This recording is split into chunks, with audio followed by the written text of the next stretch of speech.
il a empêché sa maman d'épouser un homme mauvais, il a tranché la tête d'une femme qui ne l'a pas méritée, il a sauvé une princesse livrée à un monstre et a vaincu de nombreux ennemis. Plongeons-nous dans l'histoire d'un héros bien connu, l'histoire de Persée.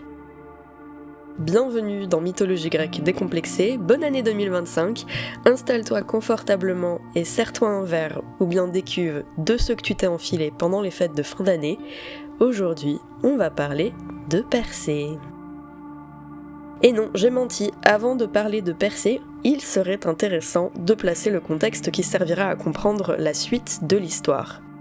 Acrisios, le roi d'Argos, enfante avec son épouse Eurydice, qui n'est pas la même Eurydice que celle d'Orphée, une jeune fille nommée Danaé. Le couple n'arrivant pas à avoir d'héritier au trône, Acrisios consulte un oracle pour savoir quoi faire. Celui-ci lui répond qu'il n'aura pas de fils, mais que sa fille Danaé en mettra un au monde et que cet enfant à venir le tuera. Comme beaucoup l'ont fait avant lui, il tente d'empêcher l'enfant de naître. Il enferme Danaé dans un donjon, ou selon d'autres auteurs, dans un sous-sol, qu'il fait garder attentivement nuit et jour. Mais c'était sans compter sur Zeus et sa créativité. Dans un des choix les plus étranges et astucieux qu'il ait pu faire, il se métamorphose en pluie d'or pour s'infiltrer dans la pièce où Danaé est retenue. Reprenant sa forme normale, on espère en tout cas, parce que une pluie d'or liquide, ça signifie que l'or est liquide, et donc qu'il faut le chauffer à 1064 degrés, donc reprenant sa forme normale, disais-je, il s'unit à elle. La princesse tombe enceinte, ce qui remonte aux oreilles de son père.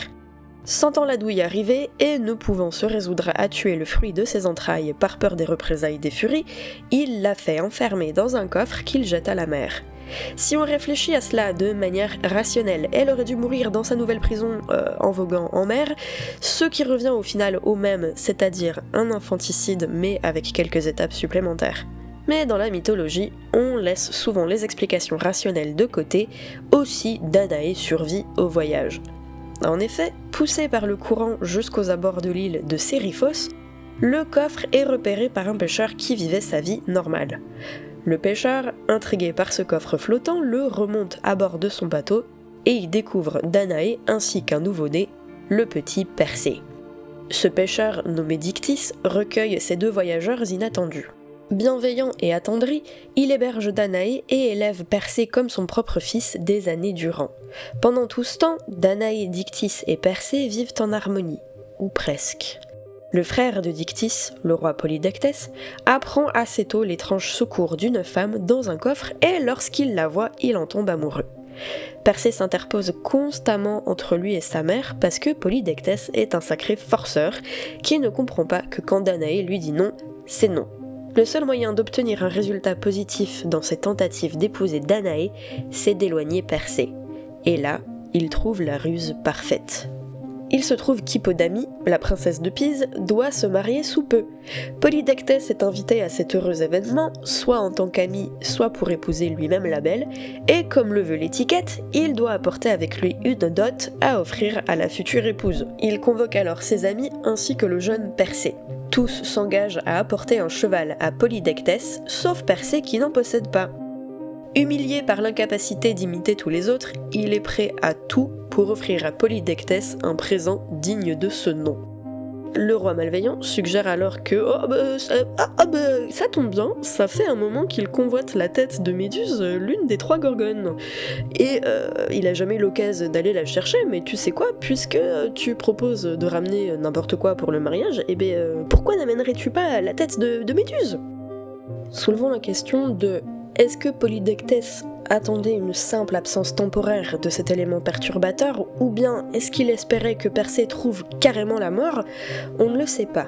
Toujours est-il que Persée donne sa parole pour sauver son honneur. Afin de faciliter la compréhension de la suite de l'histoire et de la complexité de la tâche qui attend Persée, prenons un instant pour présenter les Gorgones et Méduse. Les Gorgones sont 3 sœurs, Euryale, Sténo et du coup Méduse. Elles sont immortelles, hideuses avec des dents de sanglier, des serpents pour cheveux, des mains de bronze et surtout, ce pourquoi on les connaît, un regard si perçant qu'il pétrifie quiconque le croise. Enfin ça, c'est pour Euryale et Sténo. Méduse, elle a la particularité d'être à l'origine une humaine et donc d'être mortelle, sans qu'on explique pourquoi. Dans ses Métamorphoses, Ovide nous conte son histoire. Apprenez que Méduse brillait jadis de tout l'éclat de la beauté, qu'elle fut l'objet des vœux empressés de 1000 amants. J'ai connu des personnes qui l'ont vue et qui rendent ce témoignage. On dit que le dieu des mers fut épris de ses charmes et osa profaner avec elle le temple de Pallas. La déesse rougit, détourna ses yeux modestes et les cacha sous son égide. Pour venger ses autels souillés, elle changea les cheveux de Méduse en serpent. Donc en gros, pour faire simple, Méduse marchait un beau jour au bord de la mer et fut aperçue par Poséidon. Il l'a emportée dans un temple d'Athéna et a abusé d'elle. Athéna, offensée par cet outrage, s'est retournée contre Poséidon. Non, je déconne! Elle l'a laissé tranquille et orientait sa rage contre Méduse. Usant de ses pouvoirs, elle a transformé la pauvre victime en une créature horrible et similaire à ses sœurs, déesse de la justice, mon cul, c'est du poulet. Et en parlant d'Athéna, celle-ci est comme par hasard au courant de ce qu'il se passe chez Persée, à savoir qu'il s'est mis dans de beaux draps. Comme il a pas plus de chance de tuer Méduse tout seul que moi d'être sponsorisé un jour, elle descend sur Terre et le prend sous son aile. Est-ce par affection pour le héros ou par rancune prolongée pour Méduse? La question reste là aussi sans réponse. Elle est d'ailleurs rejointe par Hermès qui, lui aussi, décide de filer un coup de main à notre jeune inconscient. Les deux dieux lui font le topo de la situation. Jamais, sous aucun prétexte, il ne doit regarder les Gorgones, et des 3 sœurs, c'est Méduse qu'il faut tuer puisque les autres sont immortels. Pour ce faire, Hermès lui remet une épée v'la tranchante et Athéna lui prête son bouclier de bronze poli, aussi réfléchissant qu'un miroir. Enfin, il lui énumère les accessoires dont il devra se munir pour arriver à son but. Ces objets se trouvent chez les nymphes du Nord. Seulement, ni Hermès ni Athéna ne savent où se trouvent les nymphes du Nord. Par contre, cette information est connue de 3 sœurs, les Grées. Les Grées qui sont d'ailleurs les sœurs des Gorgones et dont on dit qu'elles étaient déjà vieilles à la naissance. En plus de ce détail étrange, leur autre particularité est de n'avoir qu'une seule dent et un seul œil à elles 3 qu'elles se passent à tour de rôle. Les Grées ne veulent sûrement pas que leur sœur Gorgone se fasse tuer, donc elles ne divulgueront pas aisément l'emplacement des nymphes du Nord sur simple demande. Hermès conseille alors à Persée de leur chourer leur œil en soum-soum, ce qu'il fait. Arrivé dans leur repère sans aucun bruit, il attend que l'une des Grées remette le fameux œil à une autre et substitue furtivement sa main à celle qui allait s'en saisir. Il détient désormais leur plus chère possession et peut aisément faire pression sur elle. Les 3 sœurs, désormais aveugles puisqu'aucune n'a l'œil, se voient obligées de révéler à Persée le chemin des nymphes du Nord. Ce trajet le conduit chez les Hyperboréens, un peuple heureux et bienveillant qui l'accueille à bras ouverts. Ils lui remettent avec plaisir ce dont il a besoin, des sandales ailées pour se déplacer partout sans effort, un sac magique dont la taille s'adapte automatiquement à ce qu'on met dedans, de sorte qu'on puisse tout mettre, et la cunée, ce casque qui rend invisible et qui appartient à Hadès et dont on ne sait pas ce qu'il fout chez les Hyperboréens. Il est à présent prêt, le Persée. Guidé par Hermès, il s'envole par-dessus l'océan jusqu'à l'antre des Gorgones. Coup de bol, elles sont endormies. Cela dit, en les voyant, il a un frisson d'effroi. Mais il n'est pas seul, car Athéna et Hermès sont toujours à ses côtés. Il identifie Méduse et s'en approche sans un bruit grâce à ses sandales ailées. À reculons, d'ailleurs, en regardant dans le reflet du bouclier pour se guider, histoire de ne pas prendre le risque de croiser le regard de l'une des Gorgones si elle venait à se réveiller sans prévenir. Puis, le cœur battant, coup d'épée hasardeux qu'Athéna guide afin de trancher la tête de Méduse. De son cadavre jaillissent Pégase et Chrysaor, dont la conception remonte à ce jour fatidique où Poséidon avait abusé d'elle. Sans surprise, les 2 autres Gorgones se réveillent, sinon c'est pas drôle, et font le constat de la situation. Persée enfile alors la cunée, se rendant invisible aux yeux des monstres. Il balance la tête de Méduse dans sa besace et prend la fuite. Là se voyait le fils de Danaé aux beaux cheveux, le cavalier Persée. Il avait aux pieds les sandales ailées, et à ses épaules pendait une épée niellée, au bout d'un baudrier d'airain. Il allait comme vole la pensée, et son dos disparaissait tout entier sous la tête d'un monstre effrayant, la Gorgone. Un sac l'enveloppait, fait d'argent, merveille pour les yeux. Et terrible sur les tempes du héros était posé le casque d'Hadès, qui contient les ténèbres lugubres de la nuit. Et Persée, fils de Danaé, fuyait à grandes enjambées. On croyait voir sa hâte et sa terreur, tandis que, sur ses pas, les gorgones, images d'indicible épouvante, volaient, brûlant de le saisir.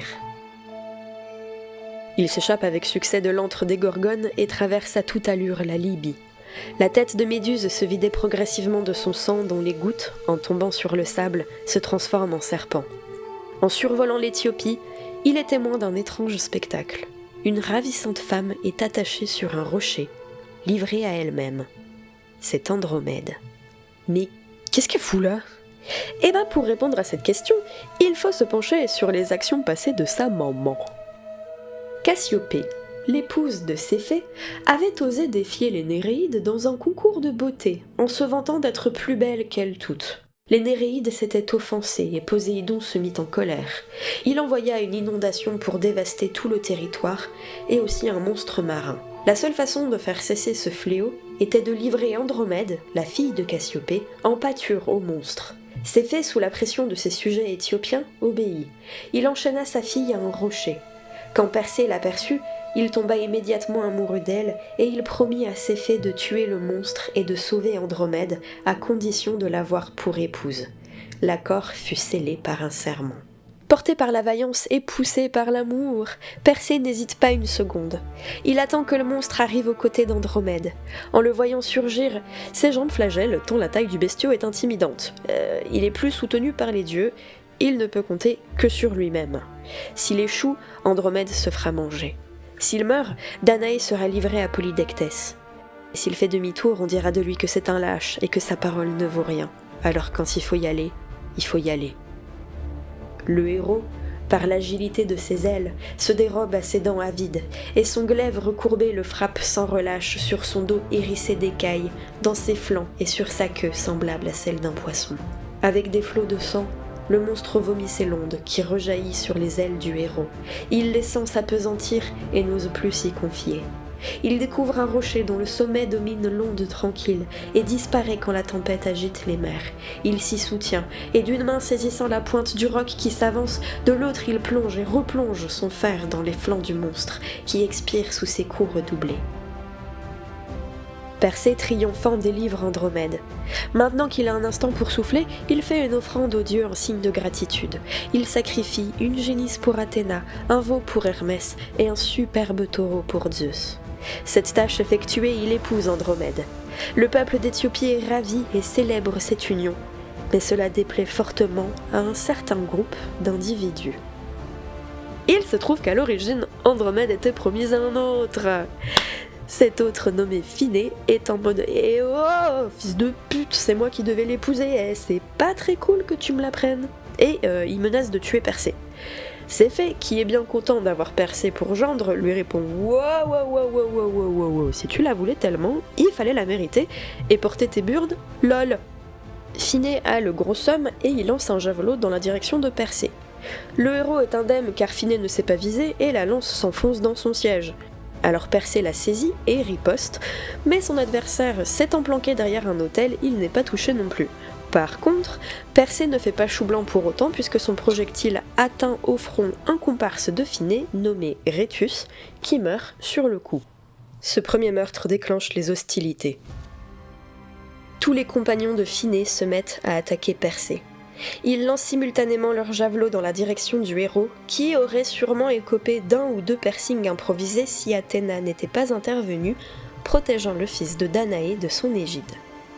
Et là, c'est le massacre.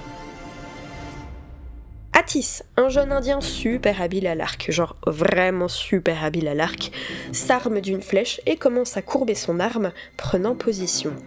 Il n'achèvera cependant jamais son mouvement, atteint en pleine tête par un tison brûlant que Persée a balancé. Lycabas, amoureux d'Attis, saisit l'arc aussitôt qu'il touche le sol et commence lui aussi à le courber en visant l'homme qui a envoyé son amant aux enfers. Il tire et atteint presque sa cible avant de succomber vif à un coup d'épée. Phorbas et Amphimédon se précipitent dans la direction du héros, mais se retrouvent les quatre fers en l'air en glissant sur une flaque de sang. Ils commencent à se relever, mais tout comme Attis avant eux, n'auront jamais le temps de se remettre debout, car Persée introduit son épée dans la gorge de l'un et dans les flancs de l'autre.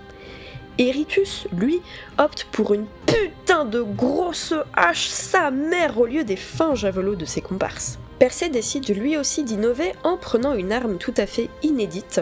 Il tourne la tête, le premier objet sur lequel son regard se pose, c'est une urne, et bien qu'à cela ne tienne, il la chope et la balance sur Eurytus qui meurt sur le coup.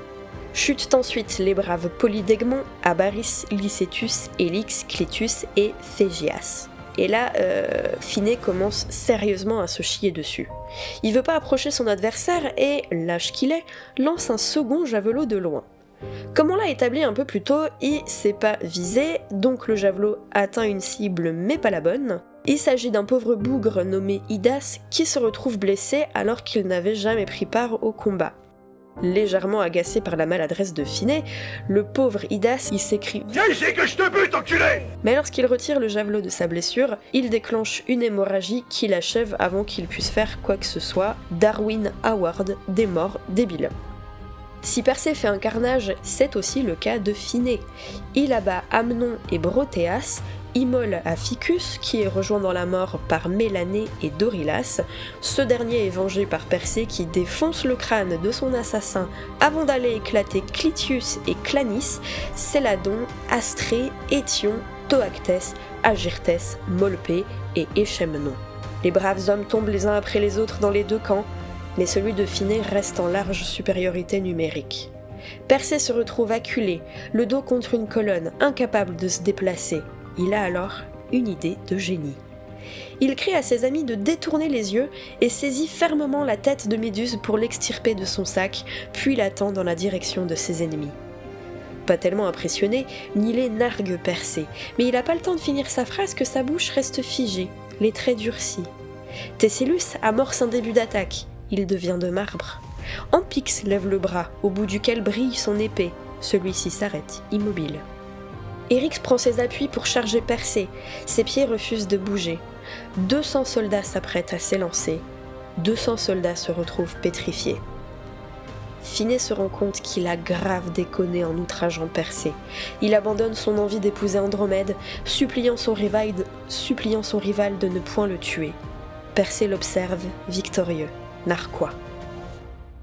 Rassure-toi, timide Phinée, répond le héros. Je t'accorderai ce que tu demandes, ce qui est d'un si grand prix pour les lâches.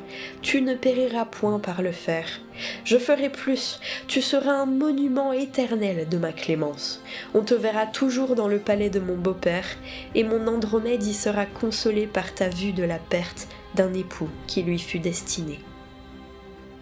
Et comme Phinée avait aussi détourné le regard, Persée s'avance et place la tête de Méduse directement dans son champ de vision. Phinée veut tourner la tête dans l'autre sens, mais ses yeux s'étaient brièvement posés sur ceux de la Gorgone, et son sort est scellé. Il devient une statue de marbre, figée à jamais dans une attitude suppliante. De son mariage avec Andromède, Persée a eu plusieurs enfants. Il y a Persès, se sont pas foulés pour le nom. Ensuite Alcéos, Sténélos, Éléos, Mestor, Électrion, ainsi qu'une fille qui s'appelle Gorgophonée, un prénom tout bonnement dégueulasse. Le héros reprend le chemin pour Séryphos où, on se rappelle, l'infâme roi Polydectès veut se taper sa maman. Sur le chemin, il se permet cependant un petit détour par Argos afin de remettre son grand-père Acrisios à la tête de son royaume. Pour la petite histoire, c'est le dernier flashback de cette histoire d'ailleurs, le grand-père de Persée, Acrisios, a un frère jumeau qui s'appelle Proétos, et les deux n'ont absolument jamais pu se supporter et ont passé leur vie à se chicaner. Arrivé à l'âge adulte, une question s'est soulevée. Lequel des deux frères va régner sur l'Argolide ? Les deux refusent de renoncer à la souveraineté, sinon ça aurait été étonnant. Après un ou deux conflits militaires, l'Argolide est divisé en deux. Acrisios obtient la tête de Argos et Proétos obtient Tyrinthe. Mais même ce compromis n'a pas suffi à établir une trêve entre les jumeaux, et Proétos s'est mis en tête de détrôner Acrisios, ce qu'il fait avec l'aide de son armée. Des années plus tard donc, Persée va voir Proétos et lui demande gentiment d'arrêter d'usurper le trône. Bizarrement, cette requête n'est pas très bien reçue. Proétos lâche son armée en guise de réponse. Comme Persée a trouvé le cheat code pour venir à bout d'un nombre exagéré d'hommes à lui tout seul, il brandit la tête de Méduse pour pétrifier tout le monde, Proétos inclus. Acrisios peut donc reposer ses miches royales sur son trône grâce à ce petit-fils qui, à son insu, est celui désigné par la prophétie pour le tuer plus tard. À la suite du décès de Proétos, c'est Mégapentès qui devient le roi de Tirynthe et qui croisera le chemin de Persée quelque temps plus tard. Mais revenons à nos moutons, en attendant, Persée reprend la mer. Pour terminer son aventure épique, là où il l'a commencé, à Séryphos. Il y retrouve sa maman, le bienveillant Dictys, puis ce gros enfoiré de Polydectès, lequel est en plein festin. Persée se présente devant lui dans toute sa gloire et sa fierté, ayant vécu des grosses dingueries qui ont fait de lui un héros digne de ce nom. Il annonce que ça y est, là où tous les autres ont juste offert un simple cheval, lui, il a en sa possession quelque chose de bien plus important, bien plus puissant, Méduse, décapitée. Mais Polydectès ne peut toujours pas blairer notre jeune héros et, nullement impressionné, le rabaisse d'un ton moqueur en prétendant que Persée le fait marcher et que jamais il a tranché la tête de la Gorgone, espèce de gros mytho. Persée, là, les gens qui s'opposent à lui, ça commence à sérieusement lui courir sur le haricot. Même pas il dégaine son épée, franchement il a plus le temps, ça le gonfle la flemme. Jamais 203, il ordonne à ses amis de fermer les yeux et chope la tête de Méduse, qu'il colle devant la figure du tyran. Comme on s'en doute, le résultat est le même que pour Phinée et Proétos, Polydectès se retrouve statufié, réduit à l'état de rocher sur son île à tout jamais. Comme le frère de Polydectès, Dictys, a toujours été bon envers Persée et sa mère, c'est lui qui hérite du trône de Séryphos. Ainsi s'achève la grande épopée de Persée, mais son histoire continue encore un peu. On sait pas si Persée était au courant que le roi Acrisios est son grand-père au moment où il l'a aidé à récupérer la régence d'Argos, ou bien s'il l'a appris plus tard de la bouche de sa mère, toujours est-il qu'il décide de lui rendre visite officiellement. Lorsque le roi apprend que sa fille est en route avec son petit-fils, il panique. Pour éviter que la prophétie se réalise et qu'il se fasse tuer, il prend la fuite sans prévenir qui que ce soit. Il met le plus de distance possible entre lui et sa descendance, et c'est ainsi qu'il arrive à Larissa. Lorsque Persée met les pieds à Argos et qu'on l'informe que le roi n'est pas là, il a un peu les boules. Il apprend cependant que Teutamides, le roi de Larissa, organise des jeux sportifs en Thessalie. Puisqu'il n'a rien d'autre à faire à Argos en l'absence d'Acrisios, il s'y rend pour y participer. Il prend la route de Larissa et se retrouve donc au même endroit qu'Acrisios par hasard. Les prophéties se réalisent toujours, peu importe à quel point on tente de les en empêcher. Toujours! Lorsque les jeux commencent, Persée y prend place parmi les compétiteurs pour l'épreuve du pentathlon. Alors pendant la Grèce antique, l'épreuve du pentathlon se déroule de la manière suivante. Ça commence par un lancer de disque, puis un lancer de javelot, ensuite le saut à longueur, la course à pied et on finit avec la lutte.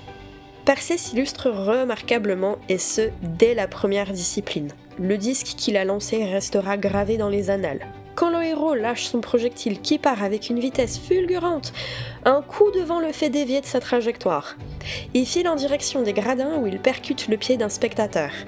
Le choc le tue sur le coup, après le tendon d'Achille, on n'est plus à une cause de mort discutable près, et il se trouve que, pure coïncidence, ce spectateur-là était nul autre qu'Acrisios. Ainsi, l'ancien roi d'Argos s'est bel et bien fait tuer par le fils de sa fille. Persée enterre son grand-père et comme celui-ci n'avait que Danaé, la régence du royaume revient donc à son petit-fils. Mais Persée ne se sent pas digne d'hériter du royaume à cause du déroulement des événements. Il va donc à Tirynthe voir son cousin Mégapentès, j'adore ce prénom, et lui propose d'échanger leur royaume. La demande est acceptée et depuis, Persée règne paisiblement sur Tirynthe, accompagné de sa femme et ses enfants. Et voilà, on va s'arrêter là. Si vous voulez faire percer MDR ce podcast. Abonnez-vous à Mythologie grecque décomplexée sur la plateforme de streaming de votre choix. Pour les amateurs de mèmes et d'humour, la page Instagram Mythologie grecque décomplexée vous attend. Et si vous êtes bavard, vous pouvez rejoindre le Discord communautaire du Mont Olympe. Tous les liens sont en description. Comme d'habitude, merci à Juste Yo-Yo pour l'artwork de cet épisode. Merci à Prosper pour la musique d'outro. Et merci beaucoup à tous les tipeurs de l'année 2024.